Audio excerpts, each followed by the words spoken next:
नमस्कार दोस्तों, स्वागत है आपका न्यूज़ मीडिया मंच पर। 77वें स्वतंत्रता दिवस की आप सभी को सबसे पहले बहुत बहुत शुभकामनाएं।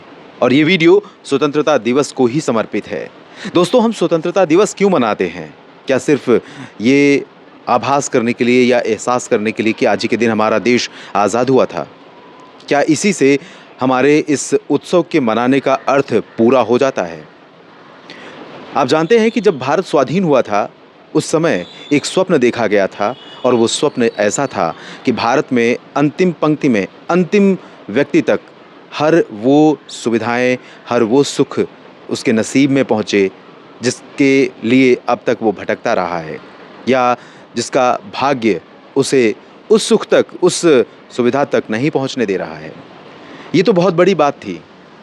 ये शायद हम अभी नहीं कर पाएँगे, लेकिन निश्चित तौर पर अगर हमारे देश में जो लोग व्यवस्था में शामिल होते हैं, उनकी आकांक्षाएँ, उनकी अभिलाषाएँ अपने परिश्रम से कमाए गए धन से नहीं पूरी होंगी, तो संभवतः उस व्यक्ति को उसका हक, उसका अधिकार कभी नहीं मिल पाएगा। दोस्तों, आप सभी अच्छी तरह जानते हैं कि हमारा देश आज भी 76 वर्षों से लगातार प्रगति के पथ पर बढ़ रहा है, तो इसमें कहीं न कहीं इस देश के जन-जन की जो भावना है, जन-जन का जो समर्पण है और जन-जन का जो इसके प्रति भारत के विकास के प्रति जो दृढ़ विश्वास है, वो कहीं न कहीं इसके मूल में है, इसके जड़ में है। लेकिन जब व्यवस्था में बैठे लोग व्यवस्था को खराब करते हैं, अपनी विलासिता के लिए, अपने सुख और वैभव के लिए, अपने अधिकार से अधिक छीनने लगते हैं, तब उस अंतिम छोर पर खड़े व्यक्ति का अधिकार कहीं न कहीं मर जाता है। उसके अधिकार के साथ कहीं न कहीं अन्याय होता है।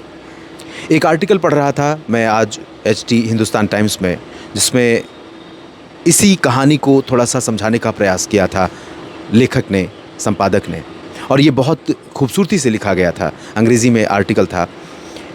मूल आर्टिकल का यही था कि जो स्वप्न भारत के स्वाधीन होने के समय उन जननायकों ने देखा था, जिन्होंने अनेक यातनाएं सह करके उस दिन को पाया था, जो उस दिन के साक्षी बने थे, उन जननायकों का स्वप्न साकार तभी होगा जब उनके बलिदानों को हम हमेशा स्मरण रखेंगे, जब उनके उस स्वप्न को साकार करने के लिए अपने सुखों की सीमा सीमित कर लेंगे।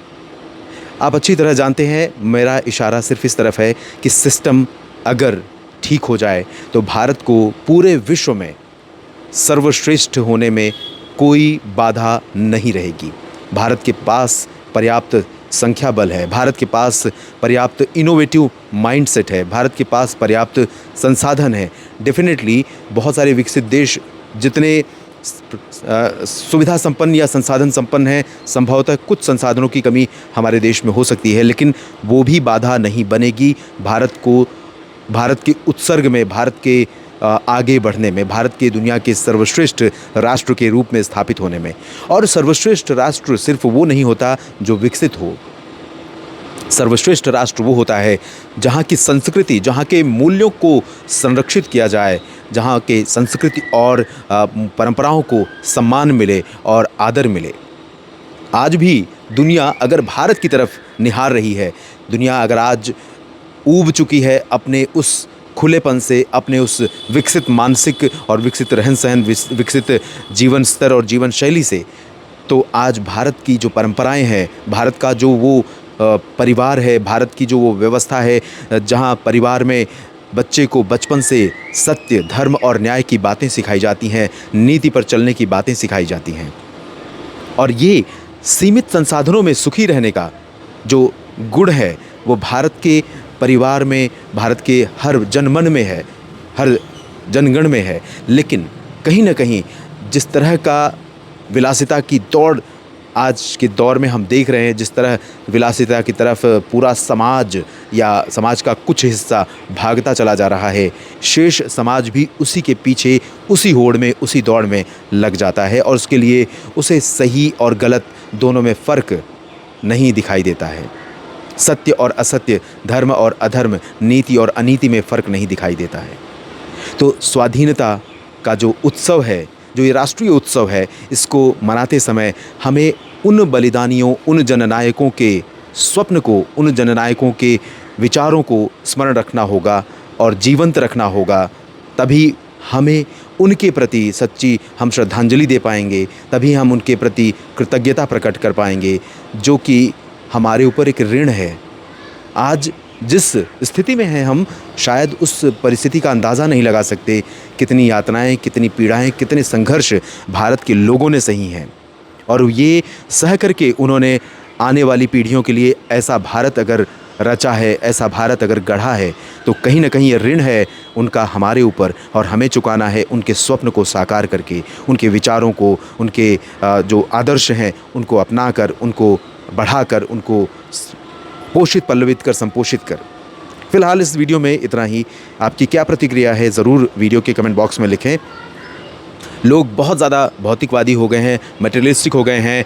कई बार आदर्श की बातें लोगों को समझ नहीं आती, लेकिन कोशिश करके तो देखिए, बहुत अच्छा लगता है। सच्चाई की राह पर चलना, धर्म और ईमानदारी की राह पर चलना अपने आप में एक बहुत बड़ा संबल है। किसी के सर्टिफिकेट की ज़रूरत नहीं है। आपका मन स्वयं आपके लिए एक प्रमाण पत्र देगा उस सच्चाई और ईमानदारी के लिए, उस धर्म और नीति के लिए। फ़िलहाल आपसे विदा लूँगा, फिर जुड़ूंगा और कुछ इसी तरह की बातें करूँगा। आपको कैसी लगती हैं ये बातें ज़रूर बताएं। धन्यवाद।